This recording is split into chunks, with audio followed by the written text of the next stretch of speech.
Assalamualaikum, selamat siang, salam pencinta peternak kambing seluruh Indonesia. Jumpa lagi sahabat ya di siang ini di channel kami, channelnya orang-orang desa. Di sini sahabat, sebelumnya kita memohon maaf, kita hadir bukan untuk mengajar sahabat ya, kita hanya sekedar berkongsi pengalaman dan cara ternak kami ini. Kemungkinan untuk sahabat-sahabat yang setara dengan kita ya, yang berada di desa-desa. Di sini kita ingin menjelaskannya pertanyaan dari penonton kita tentang Bang, kenapa masih memilih untuk beternak kambing kacang atau masih memilih untuk membudidayakan kambing kacang. Tetapi sebelumnya terima kasih buat sahabat ternak semuanya yang telah mendukung channel kami selama ini ya. Semoga selalu dimurahkan rezeki, dipanjangkan umur, sehat-sehat selalu. Ya, harus dipahami sahabat bahwa sebagai orang desa ya, kita beternak harus membaca atau melihat ya di setiap daerah kita jenis kambing mana yang selalu dibutuhkan, selalu dicari sahabat ya. Seperti di video beberapa hari lalu kita menjelaskan tentang harga kambing kacang ini. Jadi kita beternak harus melihat keadaan di daerah atau tempat kita masing-masing sahabat ya. Ya, kenapa di sini kami masih memilih beternak sahabat ya kambing kacang ini? Alasannya yang pertama sahabat, karena kambing kacang ini masih mendominan, masih lebih banyak untuk di daerah kami, khususnya di Adonara NTT ini sahabat ya, masih lebih banyak. Sehingga selalu dibutuhkan sahabat ya, atau dicari baik di acara-acara pernikahan, acara-acara adat ya, syukuran, kematian, itu yang selalu dicari, sehingga kambing kacang ini sangat mudah sekali untuk proses penjualannya sahabat ya. Ya, jadi untuk jenis kambing-kambing yang lain seperti kita jelaskan di video-video sebelumnya bahwa jarang sekali sahabat ya, boleh dikata masih 0,% saja. Contohnya seperti Jawa Randu, Rambonan, itu sangat jarang sekali sahabat. Apalagi kambing-kambing seperti PE, Bur ya, memang tidak ada di tempat kami ya, khususnya di daerah kami ini sahabat ya, Adonara NTT. Jadi untuk kambing kacang ini masih mendominan. Sehingga alasan kami kenapa masih membudidayakan atau beternak kambing kacang ini karena seperti itu sahabat ya, masih lebih banyak, selalu dibutuhkan, mudah untuk dijual. Itu yang pertama sahabat ya. Sehingga di sini semuanya rata-rata peternak sahabat ya di daerah kami masih memilih untuk beternak atau membudidayakan kambing kacang ini sahabat. Jadi yang pertama seperti itu. Yang berikut sahabat, kambing kacang ini tahan dari segala jenis penyakit ya, iklim, cuaca di setiap daerah sahabat, cepat sekali menyesuaikan diri di setiap daerah dengan keadaan iklim, cuaca di tempat kita masing-masing, sehingga untuk beternak kambing kacang ini tidak terlalu merepotkan ya. Tidak mudah terkena sakit ya. Kambing-kambing yang lain jika dengan konsep dan cara sebegini sahabat ya, sistem kandangnya sebegini mungkin ya, mungkin rawan sekali sahabat ya. Tetapi kelebihan kambing kacang ini dengan konsep dan cara sesederhana begini sudah bisa membuat mereka lebih nyaman. Jadi di sini tempat pakannya sahabat ya, tempat pakannya ini dari kebanyakan di tempat kami sahabat masih full ramban ya, masih full ramban. Jadi sisa-sisa kayunya ini tidak habis dibersihkan karena di tempat pakan ini tidak ada atap. Jadi kalau hujan nanti bisa ada alas untuk kambing menginjak, sehingga tidak menyebabkan efek becek sahabat ya. Jadi sistem dan caranya seperti begini. Kalau di kawasan pondok, kawasan yang lain selalu dibersihkan sahabat ya, disapu.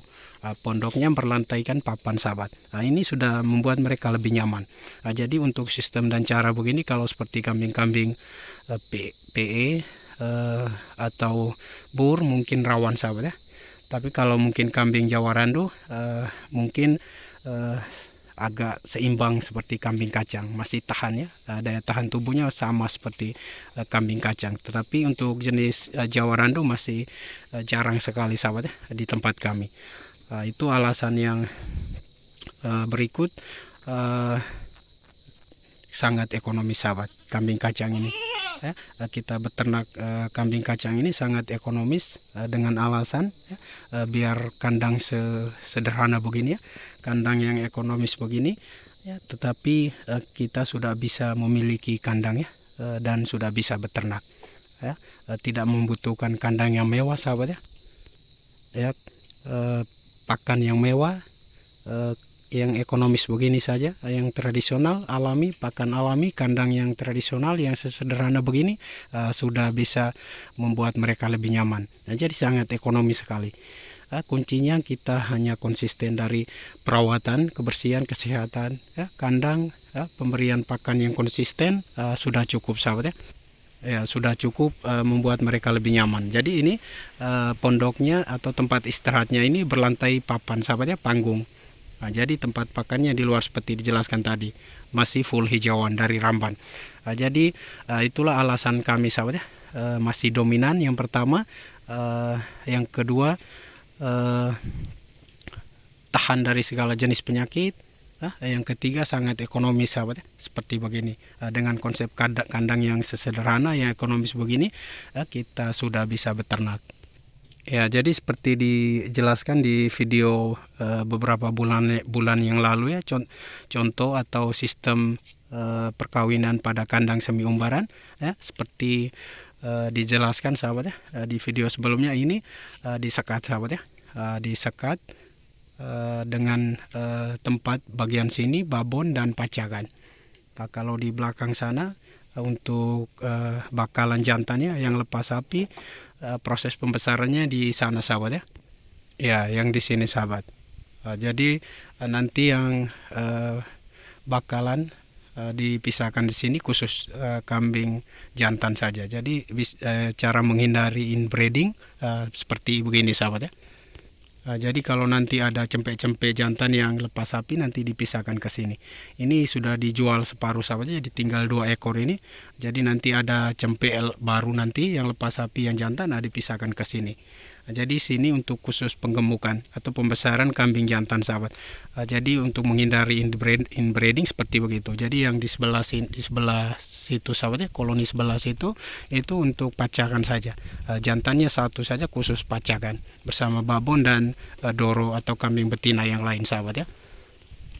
Ya, jadi buat sahabat yang bertanya, di sini seperti begitu sahabat ya.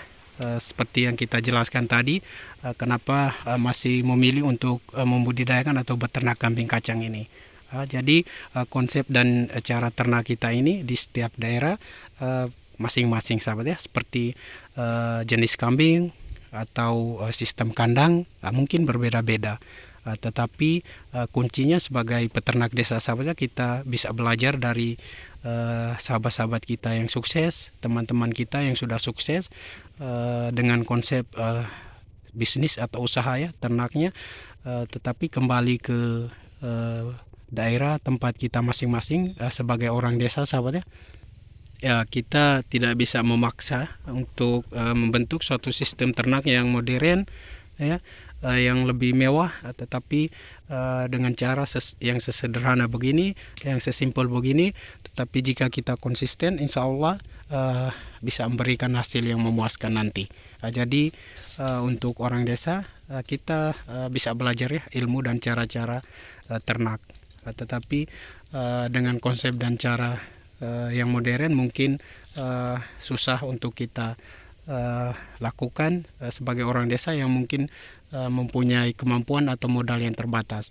Jadi jika beternak sahabat, pastikan ya kita harus memilih jenis kambing yang mudah didapat, selalu dibutuhkan, selalu dicari ya. Proses penjualannya tidak susah, sangat mudah. Itulah kita bisa memilih untuk peternak sahabat ya. Karena di setiap daerah mempunyai harga yang berbeda-beda, jenis kambing yang berbeda-beda ya. untuk beternak atau memilih jenis kambing yang berbeda-beda sahabat ya, untuk beternak sesuai di daerah atau tempat kita masing-masing. Jadi untuk sahabat-sahabat desa di sini sebelumnya kita seperti menjelaskan tadi, kita bukan mengajar sahabat ya, kita hanya sekedar berkongsi pengalaman dan cara ternak ini ya. Jika bermanfaat jangan lupa di like, di komen, di subscribe, dan juga di share untuk sahabat-sahabat yang setara dengan kita yang berada di desa-desa ya. Inilah kelebihan kambing kacang sahabat ya. Assalamualaikum.